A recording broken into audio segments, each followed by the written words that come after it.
Well, welcome everyone. Thank you all for joining us today for Design Lecture Series hosted by the MFA program at Texas State University. I would like to thank the director, Beth Thomas, and Josh and Amy for making this talk possible.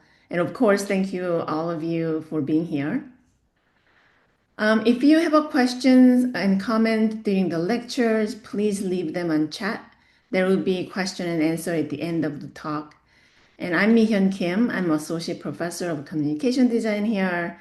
And I'm thrilled to introduce James Grady. James Grady is a designer, an educator, and researcher whose work breeds professional practice, digital innovation, immersive experiences, and teaching. And he's assistant professor of graphic design at Boston University and principal of a Design Axl, a global design consultancy. His research explores computational immersive design and including experimental tool, random actor. Thank you, James, for being here. And please welcome James Grady. Yay. Okay, thanks, Mihan.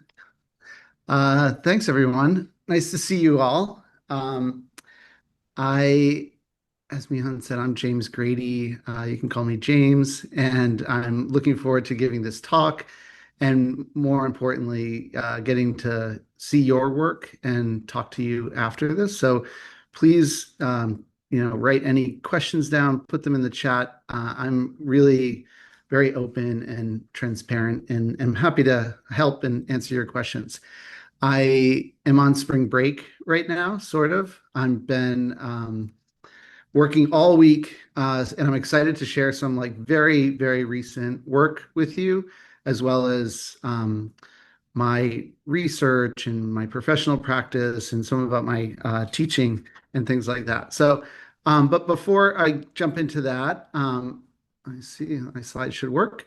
I'll just give a quick background. So I have always wanted to be an artist, designer. I applied when I was in high school to be a graphic designer. I went to University of Massachusetts at Dartmouth, and that's how Mihan and I know each other. I was there before. We weren't there at the same time. But Sean Town, who I went to school with, was teaching there and recommended Mihan reach out to me, and we hit it off right away. So we've been friends ever since. So my first pro tip, and I'll give pro tips, is keep your network strong, be friendly to people because you never know who you'll connect with along the way. So, I was so happy to go to UMass Dartmouth and the experience I had there. I knew the moment I got on campus, this is what the buildings look like. This Paul Rudolph brutalism, this cantilever concrete architecture. It was just like nothing I'd ever seen before, and I felt like it was in design. So I'll never forget that. I love going back there.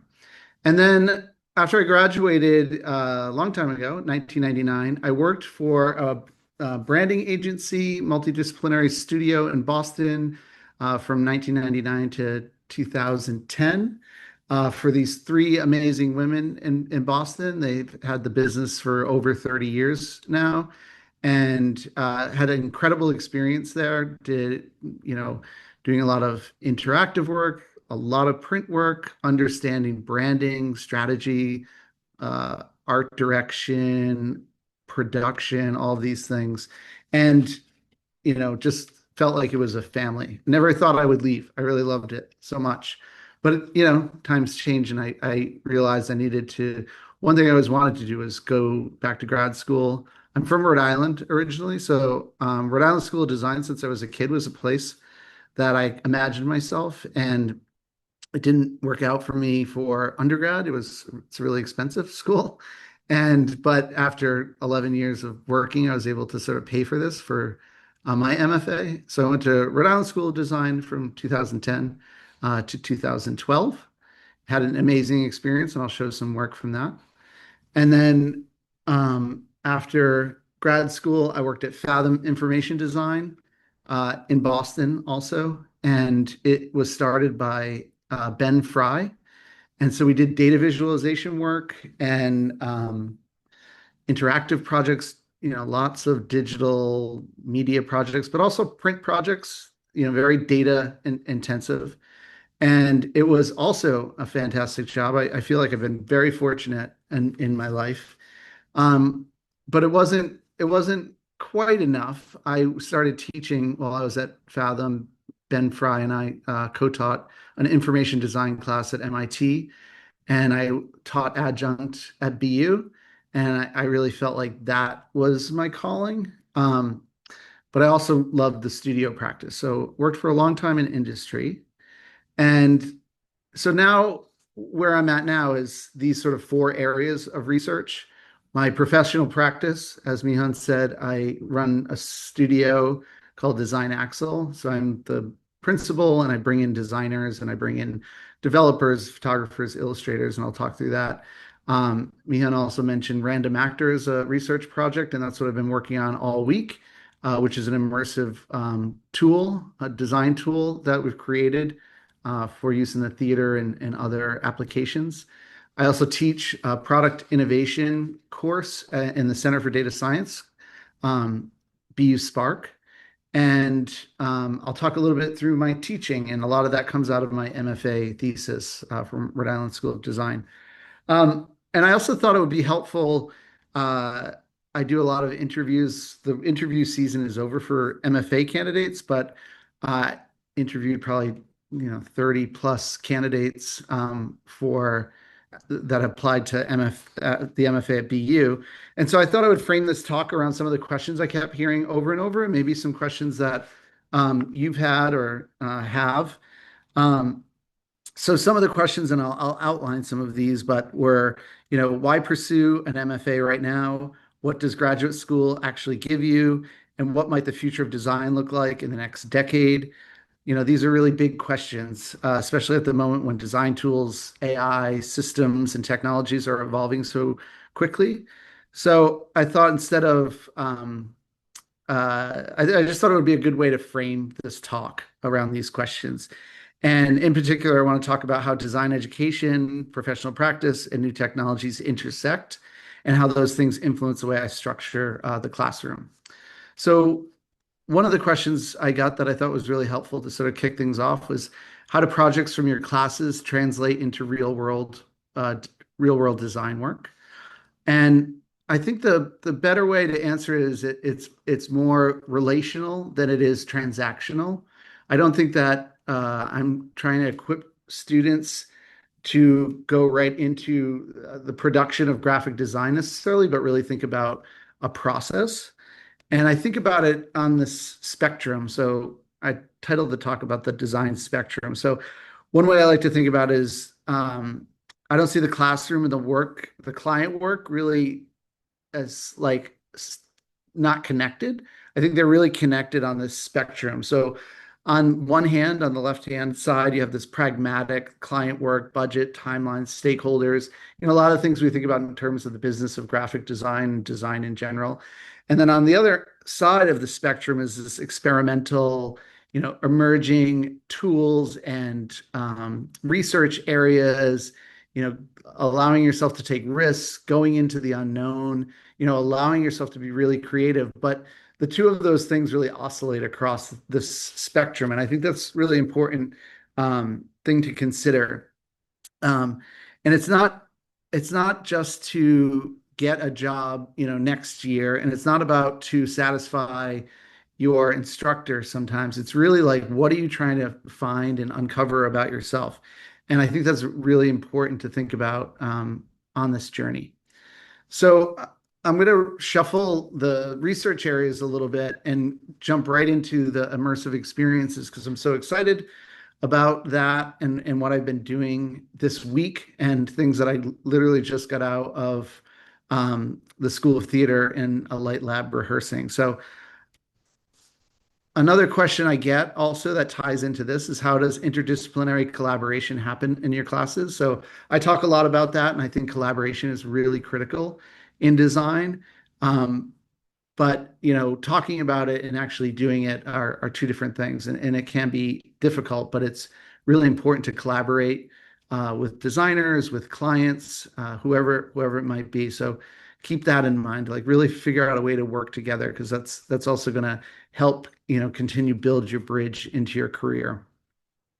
So the immersive design tool that I created with Clay Hopper, he's in the School of Theater, teaches directing, and it's called Random Actor. So Random Actor is a software tool that bridges computation and human performance. It allows designers and artists to create immersive media environments without needing advanced coding skills. The system integrates computational vision, projection mapping, and MIDI control. Um, what that means is the practice in the practice is the performers, musicians, or designers can interact with digital visuals in real time. And we've used this in theater productions, music productions, and experimental installations. Here are a couple examples. So I use this with my MFA students in workshops.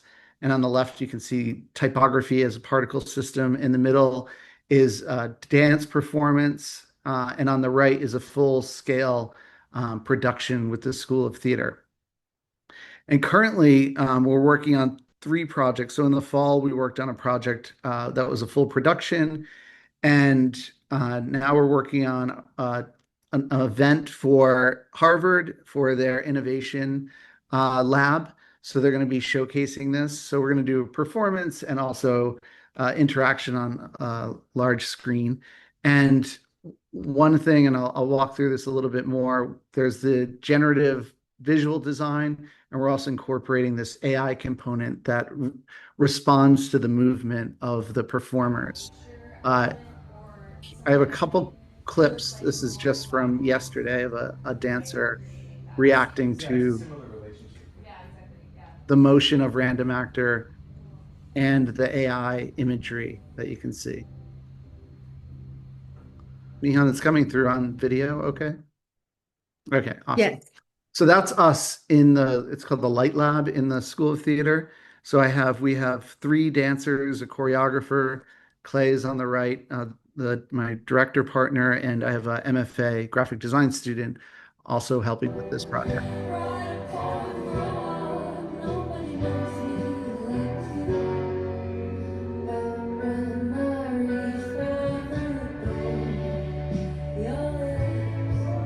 Yeah, that's cool.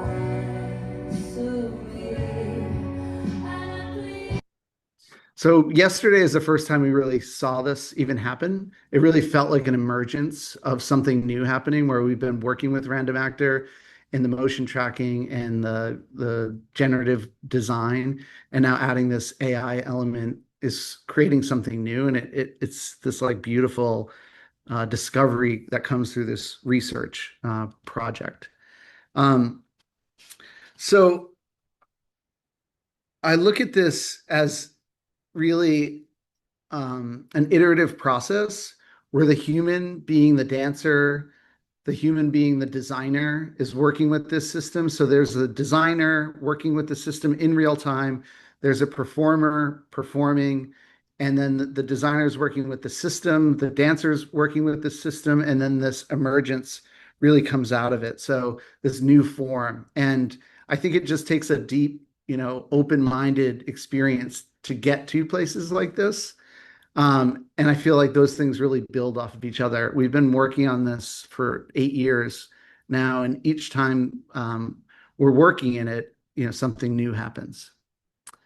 So I just want to like take a little step back because I feel like sometimes I show things and everyone's like, whoa, this is like, how can I do that? But I want to sort of like break down the components of my interest that got me here. Because I'm by no means like an expert in computer science or a lot of things, but I have a deep curiosity, and I have since I was a kid. So I'll just give a little history of where I got interested in this, and you'll see a lot of folks from MIT, which inspired me. This kid from Warwick, Rhode Island. That's me, 10 years old in 1987. I remember being in a parochial school, and they had a computer lab, and there was this program called Logo, designed by Wally Ferzig, Seymour Papert, Cynthia Solomon, and it was a visual coding language where you typed in, which you can see down the bottom, forward 100, and then forward 80 or right 80, and it would draw a line. So it would just use Cartesian coordinates just to draw a line system, and it really sort of like blew my mind, like how quickly you could do this. And this is a long time ago. Um, and I love the simplicity of that, but I feel like computer science and engineering sort of took over and sort of separated the artist from the engineer until I found when I went to grad school about processing. And many of you might be familiar with it, but processing was created by Ben Fry and Casey Reese. Ben Fry is also who founded Fathom Information Design. And so I worked with Ben for 5 years, and also mentioned that we taught together at MIT. And processing really was built from that foundation of logo, creating a programming language for artists and designers so they could not have to, understand a deep knowledge of computer science, but could get up and running with, visualizing through code. And it was built off the foundation also. So Seymour Papert to John Maeda. John Maeda was the president of Rhode Island School of Design when I went there, and I had always followed his work, and I was really interested in him becoming the president as a graphic designer who was also a computer scientist and a business person and an educator, and now he's running this art school. And so I was really curious how this technology would come together, but I don't know if that really made a difference on my education, but it was at least, again, a piece of curiosity that got me there. Um, and he has a lot of great quotes, and I would, if you're not familiar with John Maeda, I would definitely follow him. But like, I think this is a good one. Designer is someone who constructs while they think. It's someone for whom planning and making go together. So I really believe in that. Designer isn't supposed to just like come up with an idea and then hand it off to an engineer. And also an engineer, shouldn't do the hard work, and then a designer just sort of makes it pretty. I think there's that balance between the two. And so Seymour Papert and Marvin Minsky from MIT were really the you know, created computer vision. So how the computer sees. So breaking down like what we're doing right now is computer vision. The camera on the computer is representing us in, pretty realistic form. But what they were doing was saying how the computer could see and break down pixels. So this is a really low resolution, image of Abraham Lincoln. And then each one of those pixels is coordinated to a number and a value and a color on old CRT TVs back in the 60s. Um, so again, processing is a visual design coding language that allows you, to start tinkering with these things really quickly. So here's just a really simple example of this thresholding algorithm or a filter you would see in Photoshop or anything you see on Snapchat or any filter that you've used. So thresholding essentially just turns your image black and white, and then you can take the black and white images and abstract them to dots. And you can also do like gesturing to actually act as like a mouse or some sort of movement on the screen. Um, so that leads me to grad school. And so like, this is great in theory and this is great to have some background, but I think that, applying it to something is really important. And also trusting your instincts, trusting your gut, and like what sometimes your brain just tells you what to do. So I had this when I was in grad school. Before the second year of grad school, I had this dream, and it was like really vivid right before classes were starting. And there was a poster on the wall. Every year, a student would design a poster for everyone that was in the class. And in the dream, like everyone's face was blinking and they were all like moving. And I was like, oh, this is like, it was seemed so real. I remember going the next day and asking a few students, my colleagues, friends.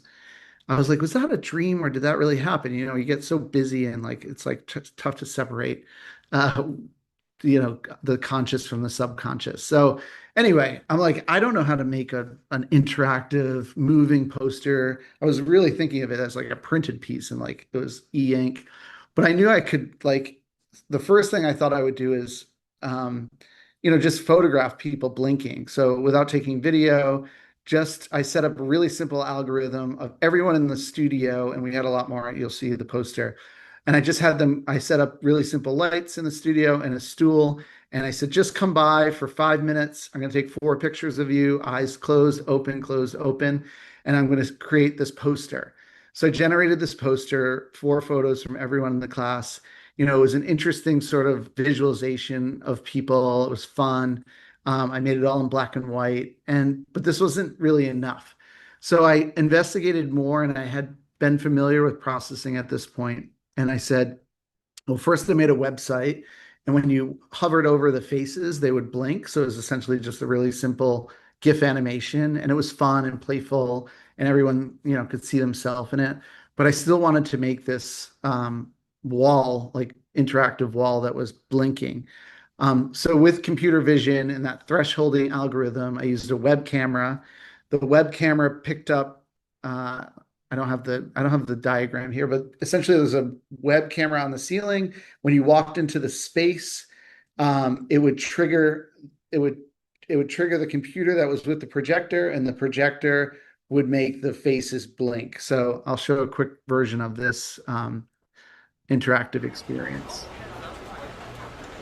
And so on the floor is the grid where you interact with the wall. And all those little tags are the people's names that you can't see.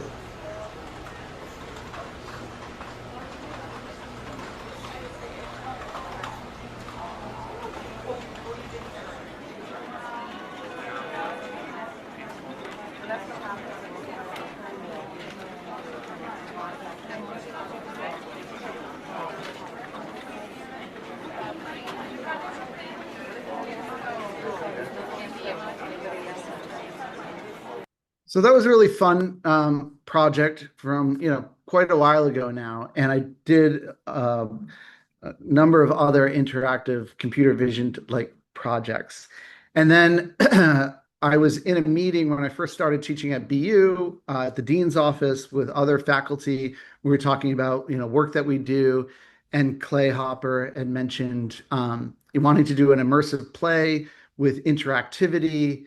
And I sort of raised my hand like, oh, yeah, I can help you with that. Like, that would be super cool.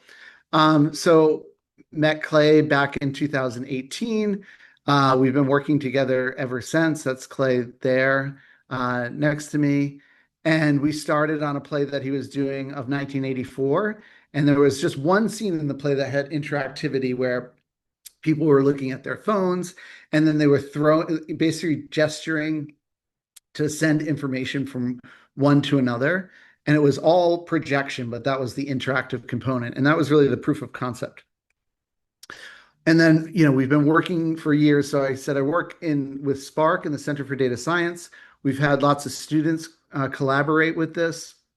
And we've done, back then we were doing a lot of testing and seeing how we could do like particle systems and all these different ideas that we were coming up with. And it was great to work with them, but every semester we were kind of like hitting a roadblock, or students were reinventing the wheel.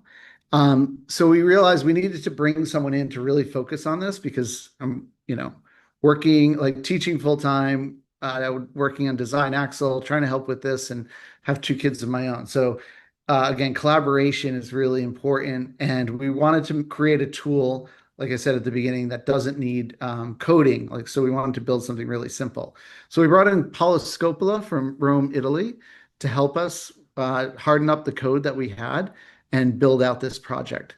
And with Paulo, we did interactive workshops. We did some coding lessons. Most of my students have very little like coding knowledge, or at least did at that point, like pre-AI. One thing I really loved about it was just this immersive experience and like designing in a new way, designing in space, bringing imagery and colors, and how does that translate to a print form, or screen-based form. So it could be immersive, it can be print. It's just a new way of generating form, which I think is great. Another student from last semester worked on a project. Again, we ran a workshop and just documenting the experience and being curious about computer vision in general. And like they created a print publication called How Computers See and exploring computer vision in this project. And we've been doing this with designers and musicians. And this is a doctoral student at the School of Music at BU and who we worked with a whole semester. And so Random Actor also responds to sound. So hopefully this video loads and you can see Enran playing the piano while this animates. Let me just jump forward and come back. Well, I'll share these slides and you can take a look, but it's really amazing how, looking at her hands move, projecting that on the wall, and then hearing the music is really beautiful. Sorry, that's not playing. And then last fall, we did a production of A Midsummer's Night Dream, which was a great opportunity to use Random Actor to go from sort of the structured sort of order in the beginning of the play into the fairy dreamland, into more of the chaos. So this is an example of some of the actors interacting with Random Actor. I also love that, it still goes back into some more traditional graphic design of the poster itself. So these are just some images. The one on the left is using some of the AI that I was showing you before, and just the beauty and exuberance of color. And then the sort of donkey scene with the AI and the Random Actor working together. And again, the typography. So like all of these things are all working together. And I don't think it just has to come from one person, but it's really collaborative. A couple other things that we're working on with Random Actor, the planetarium at the Museum of Science. We've been able to test on the huge dome, and we're not sure exactly what we're going to do with that yet, but we're like thinking about it. But bringing that more to like reality or like an actual client project. I think I mentioned before, Harvard has hired us to use Random Actor for a big award ceremony that they have. So this screen here is 15 foot high by 60 foot wide. So as people come up for their awards, Random Actor will be tracking them, and we'll also have performers. And this is just another example of sort of like how it appears. We're just testing this on Monday. And if you're interested in these things, all the references that I already mentioned, Ben Fry, John Maeda, Golan Levin, Tiga Brain, and Dan Schiffman are great resources. This is a great book, Code as Creative Medium, and Dan Schiffman has a million YouTube videos on creative coding that I highly recommend. Okay, so that's Random Actor, and I'm hoping I can pick up the pace a little bit, Mihan. I hope I'm not too far behind, but I want to talk a little bit about my digital product innovation at BU Spark. Another question that I was getting with my interviews is AI going to eliminate the need for designers? I'm sure you've thought that, or your family has asked you that, or someone has thought of this along the way. My answer is no. So pretty solidly no. I think design is the thing that can just evolve and keep evolving as long as you keep your curiosity. Yes, design AI will be able to do a lot of the tasks that designers can do, but it's only meant to like make your job even better and make you do new things. And I think that's what I'm excited about. I look at it just like have looked at every new technology that's come about. And I don't want to oversimplify it and try to brush it off like it's not a big deal. It's definitely a big deal. But be aware of it and figure out how to use it and see like what else you can do with it, as opposed to just being derivative of things that are already out there. So this is the Center for Data Science at BU, a beautiful building. I work with Ziba Cranmer, another collaborator. We co-teach this class, and we have a technical partner, Assad, who's in the back pointing here. And we work with students on student innovation. So they come to us with an idea, and we help them build product and create an MVP, or minimally viable product, in one semester. I'll go through sort of like process in a little bit, but this is essentially what a semester looks like, 15 weeks. Students come to us the semester before with an idea, and it could be a big idea or it could be a small idea. It could really be like a global issue or it can be a very local issue. It could be about, one student, it's software and hardware. We had a student who wound up creating a drone that flew around the Center for Data Science building and was able to identify when the trash needed to be changed or taken out. We've had students that dealt with the cafeteria, so they come with the idea. We really try to validate the problem to make sure it's is anyone doing this? How can you do it differently? We go through a weekend design sprint where we spend all weekend together and we come up with as many different ideas to the problem, not a solution. And then we narrow in on the solution. And then we do weekly sprints where week over week, we do a increment of the product. And at the end of the semester, they present at demo day. So some of these projects, as I mentioned, are sort of global and local. The one on the left here, Terry Taste, is an app that helps BU students reduce food waste. Drone Z is that machine learning to improve drone stability in use in indoors, and the use case was for facilities. SynthSense down the bottom left is an interactive installation that visualizes real-time data like weather and movement, inspired by Random Actor. Art Book Collective is aggregates art books from independent presses and promotes them through a curated digital platform. So very sort of like print-based, but digital experience. So those are just some of the examples. I just want to walk through one case study, Terrier Tastes. So I can't stress enough how important your portfolio is and case studies. So not just like what the product looks like, but the process and how you walk through the ups and downs of the project and the process that went into it, the sketches to the final form. So it doesn't need to be perfect right off the bat. So this is just some slides from the case study. This is again looking at the validation and aligning on the problem, making sure is this enough to be ready for the design sprint weekend, doing their user research, doing interviews, 10 to 15 research interviews at the beginning for validation, and then weekly interviews to make sure that the project is working each week. Now, we do a lot of things hands-on. We still use a lot of Post-it notes, but we really encourage AI. So, we have people draw everything out, talk to each other, look at each other in the eye, and, try to figure these things out together. And then, still use Figma and create low fidelity wireframes. And then again, take that and validate that with AI. So throw that through AI and say, is this the best way? Or are there other user flows? Are there other lo-fi wireframes that you can suggest? So using it as a collaborator and not as something to do the work for you. And then get into the high fidelity wireframes.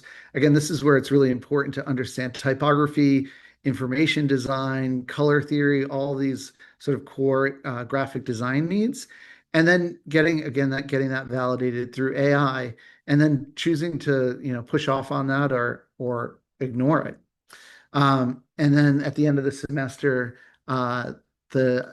it gets pitched to a crowd of people, and then there's a poster display, and you actually get to demonstrate the project and how it works.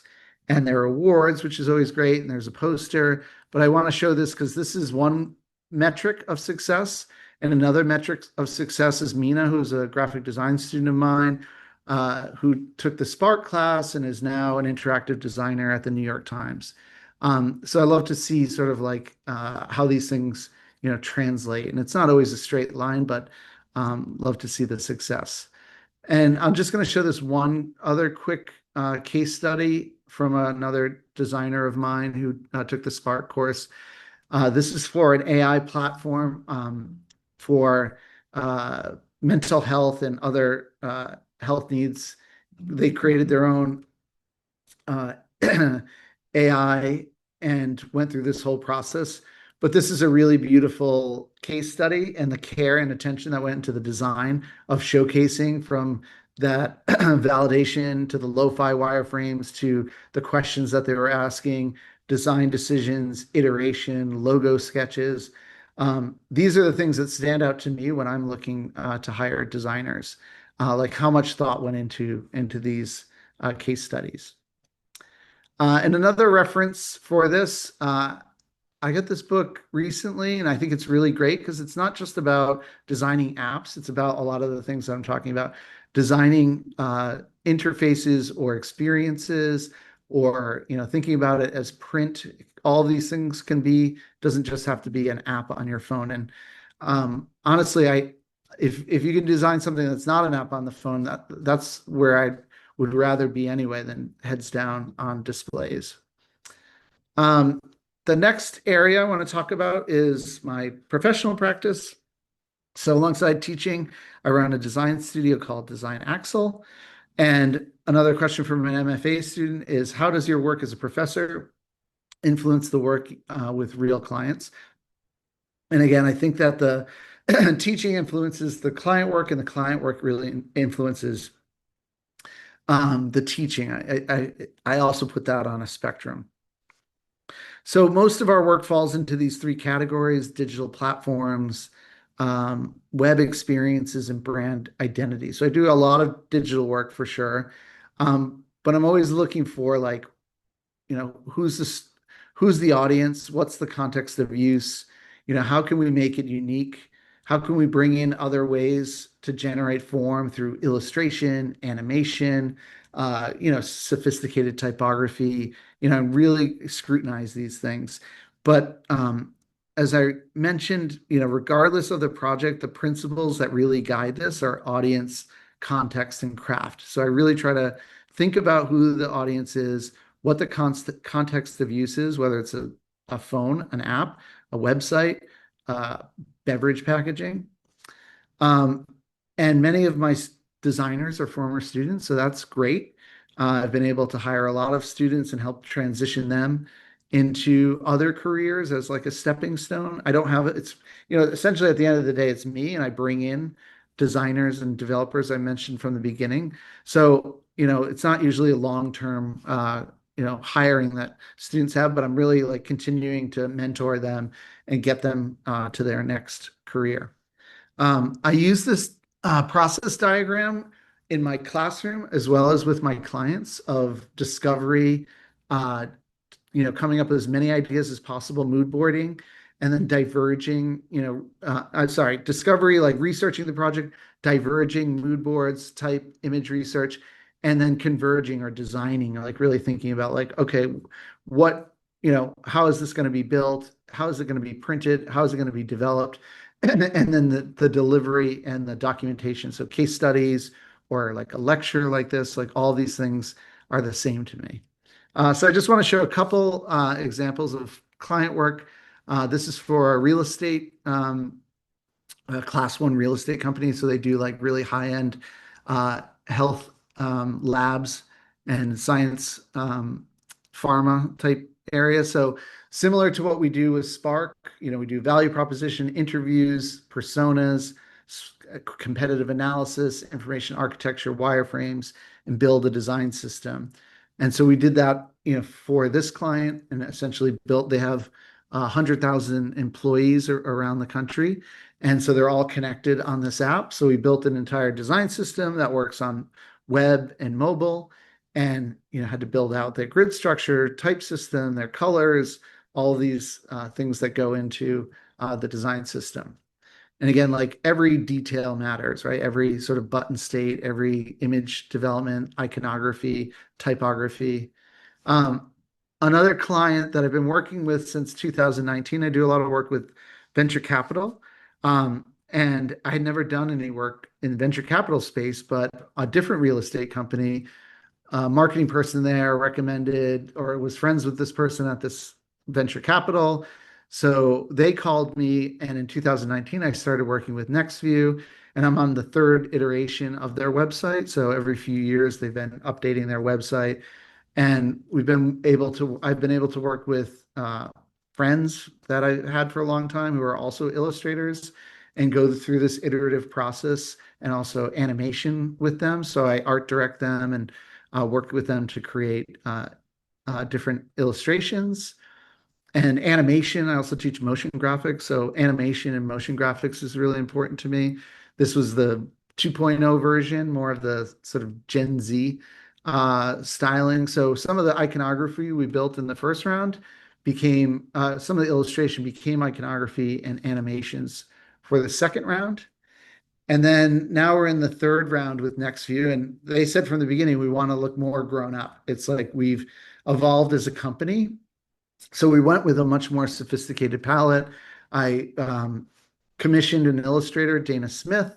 We really tried to bring sort of like a bespoke quality and texture to the work, and these digital collages, and everything sort of has a little bit of depth and color to it. Also redid the logo for this company. So again, went through a whole brand process to get to this logo, and super happy with this. This is a logo I did for another friend, Liz Linder, who's a photographer. Always good to work with friends, not all the time, but really helpful. So Liz lives in my neighborhood, and I've worked with her for over 20 years. She's a great photographer, and did an update to her logo. She had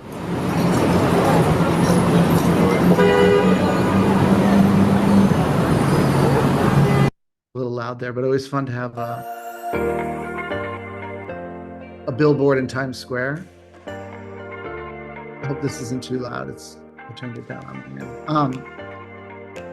More friends that opened a brewery out in Salt Lake City, Utah, asked me to help them with the brand. And so it's always a balance, right? It's a balance between the work you can do for free and the work you get paid for. But I think it's like important to balance both, and certainly don't give your work away. But it's good to help friends that help you back. My photographer friend takes our family photo every year. I get free beer from my friends in Utah. And then, venture capital, they pay me. So it's like I'm always trying to juggle these things. So some pro tips for client work: work with your friends, but not all the time. As I mentioned, collaborate with people that have skills that are different than yours: illustration, animation, coding, writing. Lean into your skills, even if you think they're outside graphic design: drawing, painting, photography, paper cutting, and be obsessed with your portfolio. Am I doing okay on time? Yeah.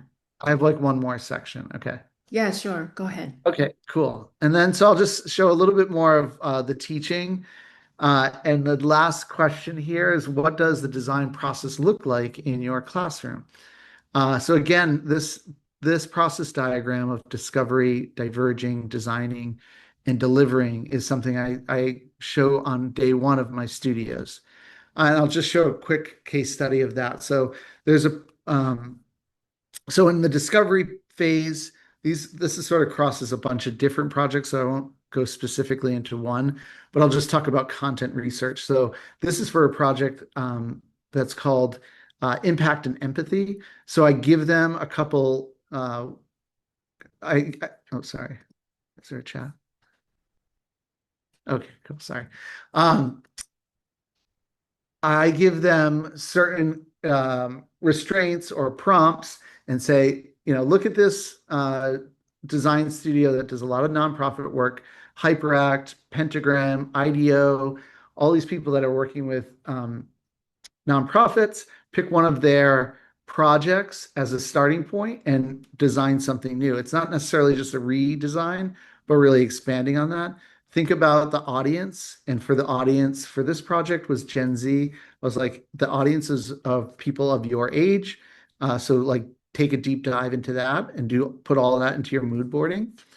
Then we do the mood boards. The type research, image research, mind maps, mood boards, all this can be done in FigJam, and I love FigJam, but it's also great to just put them up on the wall. So I tell them they need to have, 10 to 15, 11 by 17s each. We pin all that up. The whole class writes on sticky notes so that everyone gets feedback, but not everyone has to talk. And so we give feedback that way. Then we get into the design stage. And again, my spectrum is really wide open. And so I do, interactive pieces. This is for a touch board. So it's like Arduino and touch sensor, and they were triggering water, conductive sounds from the water. So each one they would touch. So different, I'm always pushing different tools and materials. This is using the laser cutter. The image on the right is acrylic, and these are all essentially like found objects made into poured what's the word? Yeah, it's acrylic, it's epoxy. So it's like a kind of toxic chemical, but it makes this really cool effect. And so their whole project was about like aliens coming from out of space, never having any contact with Earth, and seeing like a paperclip for the first time, or seeing like a push pin, or a piece of trash, and sort of making this into a presentation. But it also can be like big scale projects that really push students to think outside of just a print publication or a phone. Interactive installations. This student made this like they wove this whole thing out of reclaimed t-shirts, and made all these posters. I also have students that have created bookshelves, like public facing, like in the hallway, that showcase different books. And documentation is critical. Every class, every student I require to write some sort of public facing blog post. And I use Medium. I really like Medium. It's nicely designed and really simple. But again, like that portfolio, your own portfolio, designing that how you want to, however you want to control that. But thinking about this is really a case study and a process, like from beginning to end. Like, what was the prompt? What were the things that worked, that didn't work? Take photos of everything all the time, even if you think like you're not going to need them. They all can sort of work into this process. And again, if you were to show me a portfolio and I don't know you, like I want to know, like, okay, where did this idea come from, and how did they work through this? Another example of a installation project. This is a class collaborative project in a gallery space. Also, I just try to do things that are different. So we're using a risograph, which is like a two-color printer, and I'm having them do animations. So this is a frame by frame animation, 16 Feels frames like per you second. fell That's right 16 on my seconds long. head. Gave you away to the wind. I hope it was worth it in the end. Here's one more.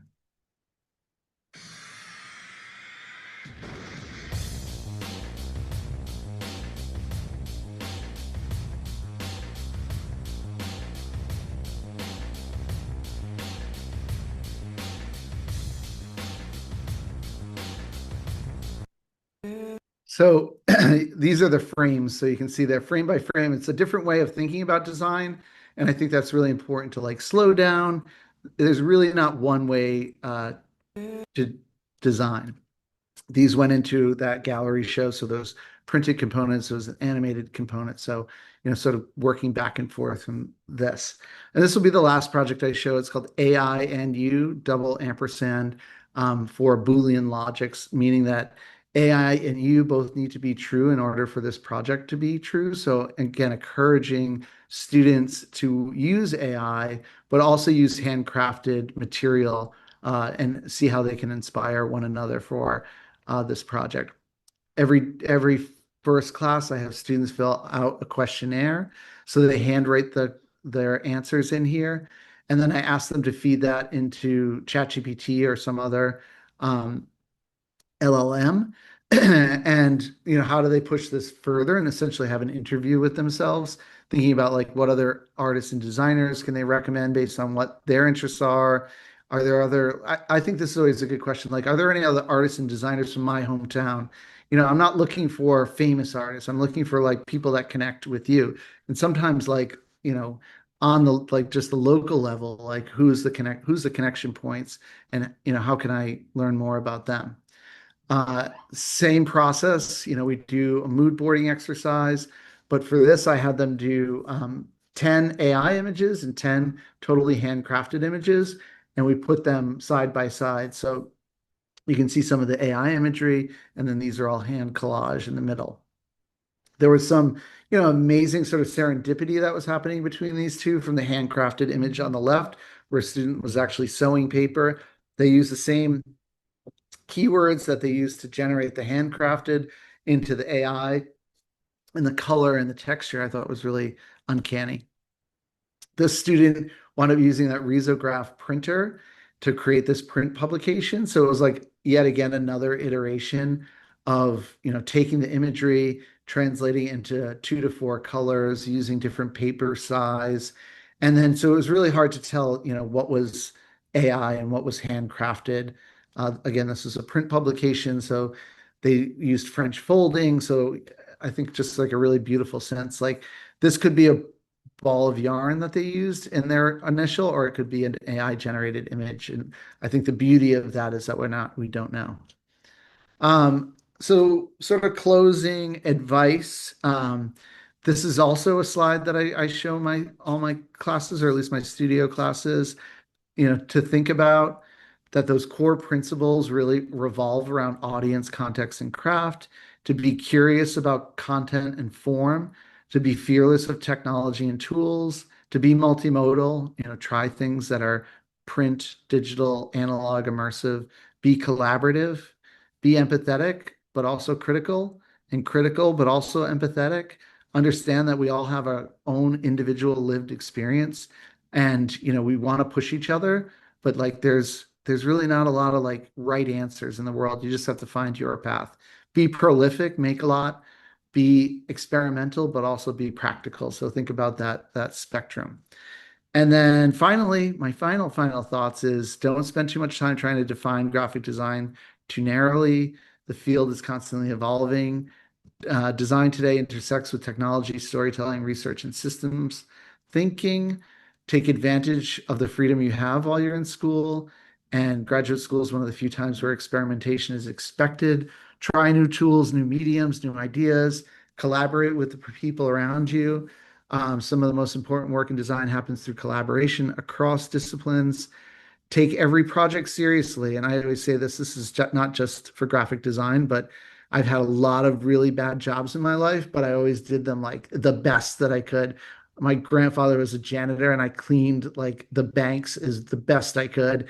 And I worked in food service, and I always made like the best hamburger. So it's like you just have to take pride in those things. And finally, enjoy the process. Design can be demanding, but it should also be something that keeps you curious about the world. My final slide after I put this together, don't ever put this much text on one slide. So to my students at BU and to all of you, thank you very much for having me. And I can share these slides, Mihan, if that would be helpful. And I'm happy to go back, but I'll stop sharing for now. If anyone has questions. Yeah, thank you so much. I will stop recording.